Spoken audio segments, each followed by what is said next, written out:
lot of pressure. For no good reason.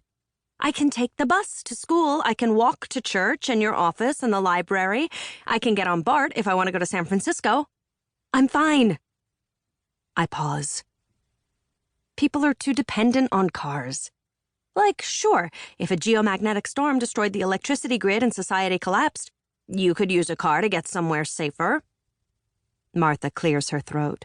I keep going. But we live in a city. The freeways would pile up and gas expires. It oxidizes. So all the cars would be rusted from the inside out anyway. You can't count on cars. Do you think this is a worthwhile thought pattern, Ellis? Is anything you do worthwhile, Ellis? I shake my head. Let's talk about what happened during the driving test. Nothing happened.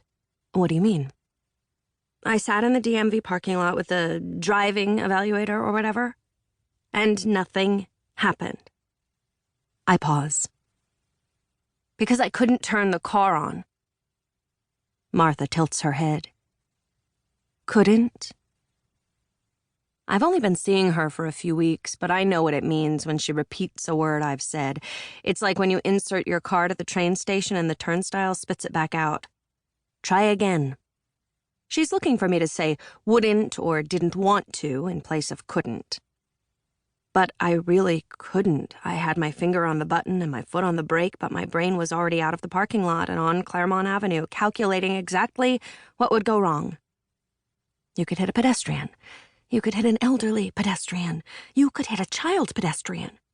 You could hit an elderly pedestrian carrying a child pedestrian and get arrested for manslaughter, and your parents will have to pay restitution to the elderly/child victims, and you'll never go to college because of your horrible guilt, and will instead live in the basement for the rest of your life and befriend the rats.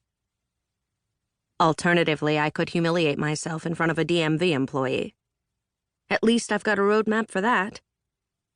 What feelings are coming up right now? I shrug. I'm fine. Fine is not a feeling. Is annoyed a feeling? She smiles. Yes. Is that what you're feeling about your driving test? It's not a big deal to me. So I guess I'm annoyed. It's such a big deal to other people. That's understandable. Martha pushes a dark, springy ringlet back from her face. Is this something you've experienced before, or is this a new feeling? For someone so serene and unflappable, she talks about feelings a lot. Never hers, though, only mine. It's not new, I hesitate. It's actually kind of constant. Tell me about that. I slump back on the couch. The more information you dredge up and vomit out to someone, the more they seem to want. Is it really that horrible to have someone listen to you? Your parents are paying for this. You're wasting their money. Everything my mom and dad think is important, I don't want anything to do with. They want me to get my license. They want me to be in AP classes. They want me to hang out with girls from church more. I don't care about the things they care about. I just don't. Not only are you wasting your parents' money, you're using it to talk crap about them. It goes the other way, too, I say, trying to seem like less of a jerk. They don't care about what I care about either. I pause. They don't want me to care about the things I care about. Can you give me an example? I give her a look like, come on. She smiles. She waits. Like disaster preparedness, I say. Like the end of the world as we know it. Where do you think your interest in survivalism comes from? She asks. I shake my head. I'm not a survivalist. Oh?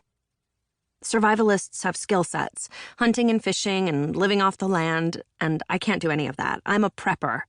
I have supplies, not skills. Or I would have supplies, except my mom told all my relatives they can't give me gift cards anymore because I'll spend them on bizarre internet stuff. As if she won't appreciate properly filtered water you don't even have to boil first. Okay, Martha says, prepping. Where do you think your interest in prepping comes from? My palms itch.